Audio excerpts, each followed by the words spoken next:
I'm Erin Mires, and of course, I'm going to be talking about valuing diversity and talent development. But I'm going to start off just by giving you a little bit of background about myself, because some of you probably have automatically put some inherent bias in when you look at me standing up here. You have some stereotypes about who should be standing up here, and it's probably not this little petite white girl who looks like they're about 20. Right, I mean, that's just the case. It is. We all have those, and we're going to talk more in depth about bias and stereotypes here in just a minute. So the reason why I am passionate about diversity and why I love it, not only do I have my PhD in organization development and leadership, a large component of that is diversity, but I also grew up as an expatriate brat. So I grew up overseas. I was born in Egypt to two Wisconsin native parents.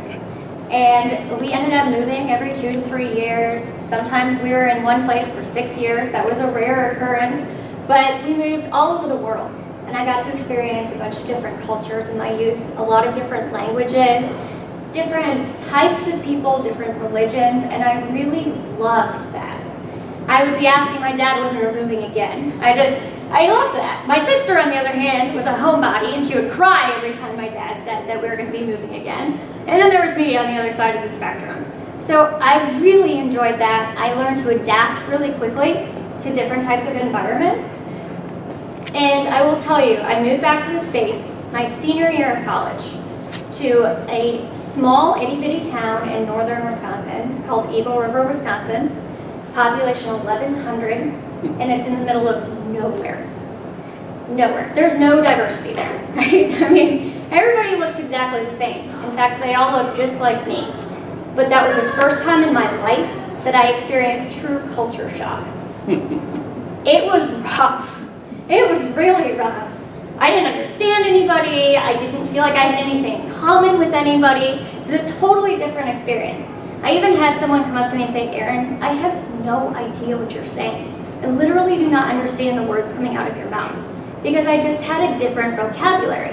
I had different vernacular, I had different, regional colloquialisms that I spoke than these individuals did. And there's nothing wrong with who they were and who I was.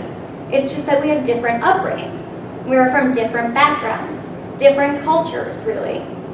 And so that moment is when I really began to be interested in learning how people's minds work, how diversity shapes us, how experiences shape us. So I ended up going and getting my bachelor's in international studies. Go figure, right? Fall back on what you know. And then I expanded on that with a master's in human relations, more focusing on the psychological components in the workplace. And then I really further defined that by getting my PhD in organization development and leadership.